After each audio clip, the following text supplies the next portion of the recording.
প্রিয় দর্শক, দেখতে পাচ্ছেন আমি এখন রয়েছি দিল্লি রোডে। ভাইজানের গাড়ি আসছে, ভাইজান খুব শীঘ্রই ঢুকছে। দিল্লি রোডে রয়েছে ভাইজানের গাড়ি। ভাইজান এখানে ভাদুয়া মোড় ক্রস করবে, ভাদুয়া মোড় ক্রস করার পরে মিরপুরে ঢুকবে। দেখতেই পাচ্ছেন ভাইজানের গাড়ি ঢুকছে মিরপুর তালপুকুর ধার। এবার ভাইজান গাড়ি থেকে নামছে, দেখুন ভাইজান এখনই গাড়ি থেকে নেমে স্টেজের দিকে যাচ্ছে। স্টেজে উঠে মূল্যবান বক্তব্য ভাইজানের আপনারা শুনবেন। দেখতেই পাচ্ছেন অসংখ্য মানুষ বসে রয়েছে। ভাইজানের মূল্যবান বক্তব্য সকলেই শুনবেন আশা করছি। কি নামে রেকর্ড আছে এটা একটু দয়া করে চর্চা শুরু করুন। দয়া করে এটা আপনারা যদি উল্টো কিছু থাকে সংশোধন করানোর ব্যবস্থা করুন। মুমূর্ষ রোগীরা রক্ত পাচ্ছে না, থ্যালাসেমিয়া রোগে যারা আক্রান্ত তাদের প্রায় রক্তের প্রয়োজন হয়। এই গ্রীষ্মকালে প্রচন্ড রক্তের তাদের প্রয়োজন হয়। ব্লাড ব্যাংকগুলো যখন প্রায় শূন্য, সেই সময় তারা স্ব উদ্যোগে নানান বাধা বিপত্তিকে কাটিয়ে আর্জি করে নির্যাতিতা তিলোত্তম স্মরণে এবং রিসেন্ট ঘটে যাওয়া যে বর্বরচিত সন্ত্রাসবাদী হামলায় পর্যটকগুলো আমাদের ভাইদেরকে খুন করেছে এবং আমাদের সেনারা এই সন্ত্রাসগুলোর বিরুদ্ধে লড়াই করতে গিয়ে এক সেনাবাহিনী শহীদ হয়েছেন, তাদের স্মৃতিতে এই রক্তদান শিবির। আমি ধন্যবাদ জানাই আজকের এই রক্তদান শিবিরে যে সমস্ত রক্তযোদ্ধারা রক্ত দিয়েছেন। আরো ধন্যবাদ জানাই অঞ্চলের নেতৃত্বরা, বিরোধী দলনেতা যিনি আছেন এবং আমাদের বিভিন্ন রাজ্য স্তর এবং বিভিন্ন স্তরে যারা নেতৃত্বরা আছেন। ধন্যবাদ জানাই ডিজিটাল প্ল্যাটফর্ম থেকে শুরু করে বিভিন্ন প্ল্যাটফর্মে যে সমস্ত ভাইরা উপস্থিত হয়েছেন, আমাদের এই কর্মকাণ্ডকে বিভিন্ন স্তরে ছড়িয়ে দেওয়ার সহযোগিতা করছেন। ধন্যবাদ জানাই দর্শকের আসলে যারা বসে আছেন, দাঁড়িয়ে আছেন, অডিয়েন্স ভাইদের, এবং পরিশেষে ধন্যবাদ জানাই প্রশাসনের বন্ধুদেরকে যাদের প্রচেষ্টায় আজকে এই প্রোগ্রাম সুষ্ঠুভাবে সম্পন্ন হতে চলেছে। আজকে আপনারা ব্যানার দেখলেই নিশ্চিতভাবে বুঝতে পারবেন কোন বিষয়কে রেখে আমরা প্রোগ্রাম করছি। গত কয়েকদিন আগে কাশ্মীরের পেহেলগাঁয়ে যে বর্বরচিত সন্ত্রাসী আক্রমণ হয়েছে, সেই আক্রমণ শুধু কাশ্মীরের মানুষকে ক্ষতবিক্ষত করেনি বা ওই 26-27টি পরিবারকেও ক্ষতবিক্ষত করেনি। আপামার 140 কোটির অধিক যে আমরা মানুষ আছি, আমাদের বুকে তারা আঘাত দিয়েছে। এর বিরুদ্ধে আমাদেরকে ঐক্যবদ্ধ হয়ে লড়াই করতে হবে। চিরতরের জন্য এই সন্ত্রাসবাদকে দেশ থেকে নির্মূল করতে হবে। এটা আমাদের কাছে একটা বড় চ্যালেঞ্জ। এই চ্যালেঞ্জ আমাদেরকে নিতে হবে। আপামার জনগণকে একসাথে নিয়ে আওয়াজ তুলতে হবে সন্ত্রাসবাদ নির্মূলের জন্য। কিন্তু কোশ্চেনটা কাকে করবেন? আপনার পাড়ার চায়ের দোকানদার তাকে করবেন, না দেশ পরিচালনার দায়িত্ব আছে তাকে করবেন? একে ডিসাইড করতে হবে আপনাকে।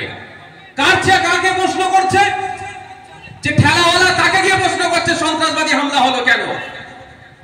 একজন রং মিস্ত্রিকে গিয়ে জিজ্ঞাসা করছে।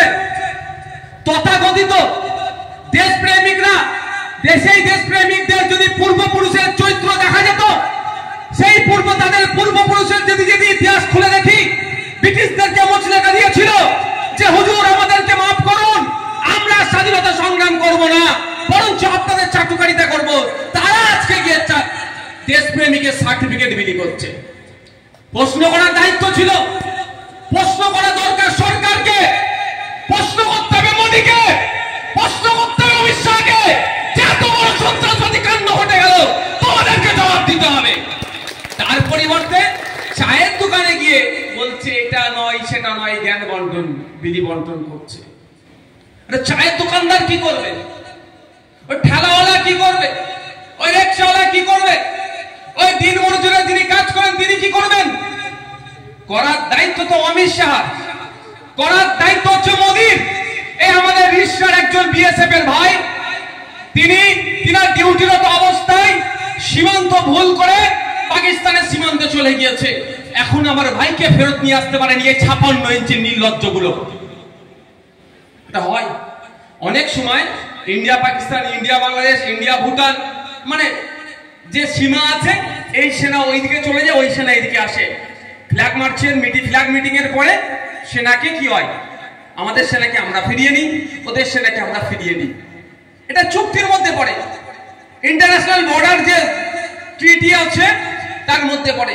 কিন্তু দুর্ভাগ্যের বিষয়, আমাদের হুগলি জেলা, আমাদের এলাকার এক ভাই বিএসএফ, যে দেশের জন্য গুলি খাওয়ার জন্য প্রস্তুত, সব সময় 24 ঘন্টা সে বুক পেতে রেখেছে, মাতৃভূমিকে রক্ষা করতে হবে, সেই ভাই ভুলক্রমে কোথায় গিয়েছে, পাকিস্তানের জমিনে চলে গিয়েছিল, তাকে আটকে রেখেছে।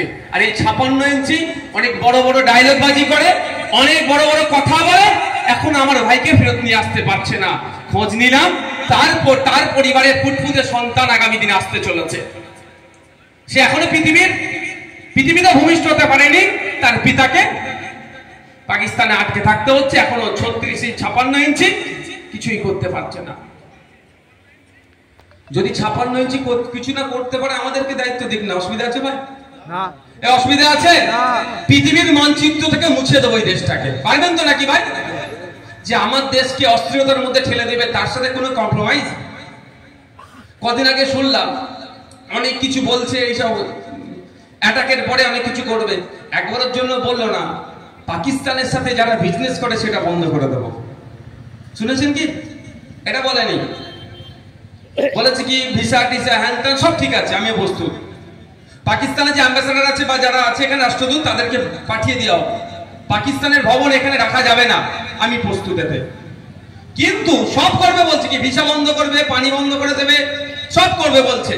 কিন্তু ব্যবসা বন্ধ করবে না কেন করে বলেছে কি? ব্যবসাগুলো কারা করছে?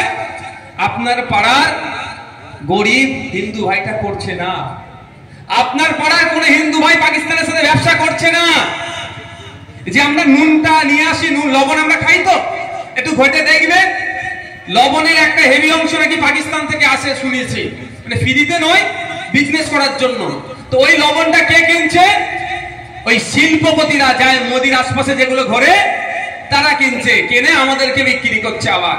তাহলে এটা বলছে না পাকিস্তানদের সাথে ইন্ডিয়া যে বিজনেস চলে সেটা বন্ধ করে দেব, এটা বলার 56 ইঞ্চি সাহস হচ্ছে না। কারণ এই 56 ইঞ্চিকে যারা চালাচ্ছে তারা ব্যবসাদার। আর এখানে গরিব মানুষকে উত্তেজিত করার জন্য অনেক ডায়লগ হয়ে যাচ্ছে। আমি ফিরে আসছি আমার জায়গাতে আবার, যে গত কয়েকদিন আগে যে সন্ত্রাসবাদী হামলা হয়েছে, যে বর্বরেরাই হামলা চালিয়েছে, যে খুনি করে হামলা চালিয়েছে, একটাও না ছাড় পায়। সে পাকিস্তানে ঢুকে থাকুক, আফগানিস্তানে থাকুক, আমেরিকাতে থাকুক, যেখানেই থাকুক না কেন, তাদেরকে খুঁজে বার করে নিয়ে এসে তাদের ফাঁসির ব্যবস্থা করতে হবে। কিন্তু দুর্ভাগ্য আমাদের, অনেক হম্বিতম্বি করছে, অনেক কথা বলছে, কিন্তু যারা হরণ করবে তাদের বিরুদ্ধে আমি প্রসঙ্গক্রমে বলছি।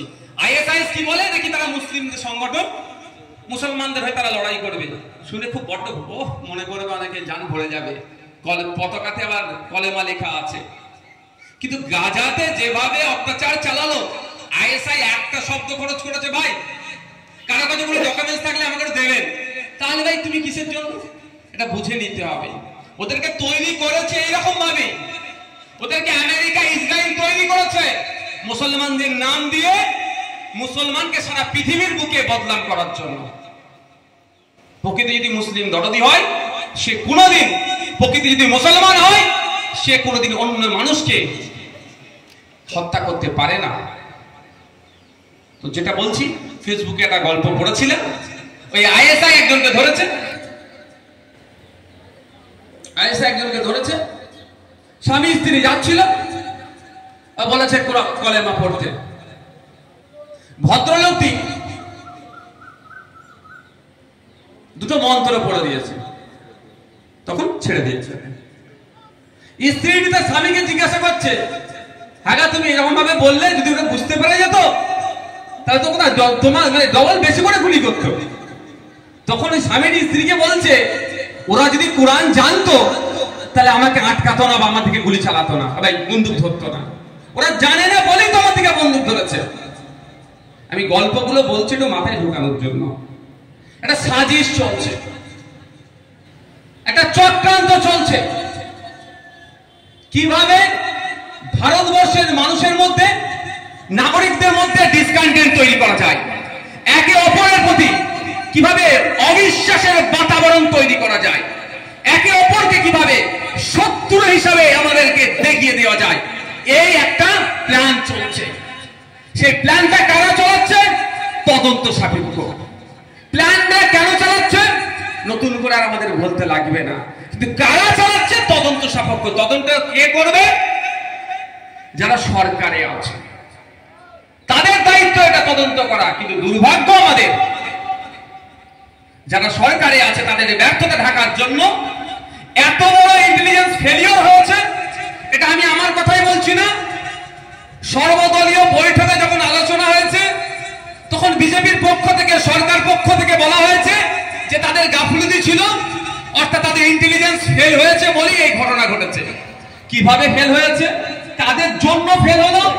তদন্ত সাপেক্ষ। কেন আমি তদন্ত সাপেক্ষ বলছি? যে কাশ্মীরে 5 মিটার 10 মিটার ছাড়া ছাড়া সেন্ট্রাল ফোর্স থাকে, সেখানে এসে ওইভাবে হত্যাযজ্ঞ চালালো, নারকীয় ঘটনা ঘটালো, দীর্ঘক্ষণ কোনো ফোর্স আসলো না। এটা ভেবে ভেবে পারা যায়, ভাবতে পারা যায়? আমরা খোঁজ নিচ্ছি বা মিডিয়ার মাধ্যমে দেখলাম, এই আমাদের বাংলার যে বিপিন অধিকারী, বিপিন অধিকারী তো ওনার ভাইটার নাম, আমাদের বিতান অধিকারী, তার শ্বশুর মুসের একটা স্টেটমেন্ট দেখলাম ফেসবুকে ঘুরছে। তাকে গুলি লাগার পরও প্রায় ঘন্টাখানেক সে বেঁচে ছিল, কিন্তু ঘন্টাখানেক তাদেরকে রেস্কিউ করার জন্য বা ট্রিটমেন্টের জন্য কোনো ফোর্স এসে পৌঁছায়নি। তাহলে যেখানে 5 মিটার 10 মিটার ছাড়া ছাড়া ফোর্স থাকে, সেখানে অল্প সময়ের মধ্যে এসে পৌঁছালো না। ভাবতে পারা যায়, মানে প্রশ্ন আসছে না মাথায়? এই প্রশ্ন যাতে না তোলে, এই প্রশ্নটা সমাজের বিভিন্ন স্তর থেকে উঠে আসে, সেই জন্যই ঘুরিয়ে একটা কি হচ্ছে যে উভয় সম্প্রদায়ের মধ্যে একটা অস্থিরতার বাতাবরণ তৈরি করে দাও। সেই বাতাবরণের তৈরি করার দায়িত্ব কারা নিচ্ছে? এই শুভেন্দু অধিকারীরা, এই সুকান্ত মজুমদারেরা, এই দিলীপ ঘোষেরা। এরা এই কেন্দ্র সরকারের ব্যর্থতা ঢাকা দেওয়ার জন্য এই ধর্মীয় বিভাজন তৈরি করার চেষ্টা করছে। এরা এতটা এক্সাইটেড হয়ে যাচ্ছে, আমার আগে মাস্টার সাহেব বললেন মুখ্যমন্ত্রী হওয়ার স্বপ্ন দেখেছে, এতটাই এক্সাইটেড হয়ে যাচ্ছে যে মুখ্যমন্ত্রী হতে হবে আমার দেশে থেকে। আমাদেরকে এখন এফআইআর নাম্বার দেয়নি মমতা ব্যানার্জির পুলিশ, তাহলে শুভেন্দু অধিকারীকে কে গার্ড করছে? এটা বলুন ভাই। মমতা ব্যানার্জি। মমতা ব্যানার্জি কেন গার্ড করছে? শুভেন্দু অধিকারীকে যদি জেলের মধ্যে ধরে রেখে দেয়, হিংসার বাতাবরণ ছড়াতে পারবে না। পাড়াতে পাড়াতে হিন্দু মুসলমানেরা যে লড়াই লাগাবার চেষ্টা করছে সেটা হবে না, ধর্মীয় মেরুকরণ হবে না, ধর্মীয় মেরুকরণ। ভাইজানের শেষ ভিডিও। ভাইজান দেখুন মাগরিবের নামাজ আদায় করে মসজিদ থেকে বাহির হচ্ছে। এটা হচ্ছে ভাদুয়া মসজিদ। এই মসজিদেই ভাইজান নামাজ আদায় করেছেন। নামাজ আদায় করে বেরিয়ে আসছেন, দেখতেই পাচ্ছেন সকলে।